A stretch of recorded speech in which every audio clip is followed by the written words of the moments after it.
Aimer, c'est essentiellement le projet d'être aimé. Quand vous dites je t'aime à l'élu de votre cœur, quelle est la phrase que vous aimeriez entendre en retour? Merci? Non?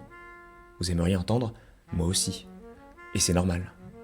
La citation de base que j'ai donnée, elle nous vient de Sartre, et elle dérange parce qu'elle casse immédiatement l'image romantique de l'amour. On aime croire que l'amour est pur, désintéressé, qu'on aime l'autre pour lui sans rien attendre. Sartre dit autre chose. Aimer, ce n'est pas seulement donner, c'est vouloir compter, vouloir être reconnu, vouloir être choisi. Quand vous aimez quelqu'un, vous ne voulez pas seulement sa présence, vous voulez que cette présence soit libre. Qu'il ou elle vous aime non pas par obligation, mais parce qu'il ou elle le veut vraiment. Le tout sans établir de raison pour ça. Parce que sinon, c'est pas de l'amour. Et c'est là que le problème commence. Parce que de cette manière, on souhaiterait essentiel pour quelqu'un, tout en sachant que cette personne est libre. Libre de nous aimer, libre de cesser de nous aimer, libre de partir. L'amour devient alors une tentative impossible dès lors qu'on se met à fonder notre valeur sur la liberté d'un autre.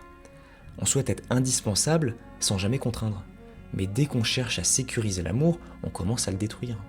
La jalousie, la peur de perdre, le besoin de contrôle, les silences lourds, tout ça ne vient pas d'un manque d'amour, ça vient de cette contradiction centrale qui est de vouloir une liberté qui ne s'exerce jamais contre nous. Sartre ne dit pas l'amour est faux, il dit qu'il est fragile par nature. Aimer, ce n'est pas fusionner, ce n'est pas se reposer, ce n'est pas se compléter.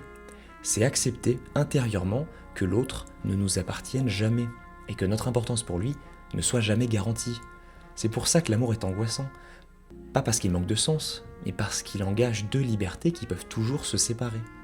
Et peut-être que la maturité amoureuse commence ici, quand on cesse de vouloir être aimé pour toujours et qu'on accepte d'être aimé sans garantie. Aimer, c'est accepter de dépendre du choix libre de quelqu'un d'autre sans jamais pouvoir le garantir.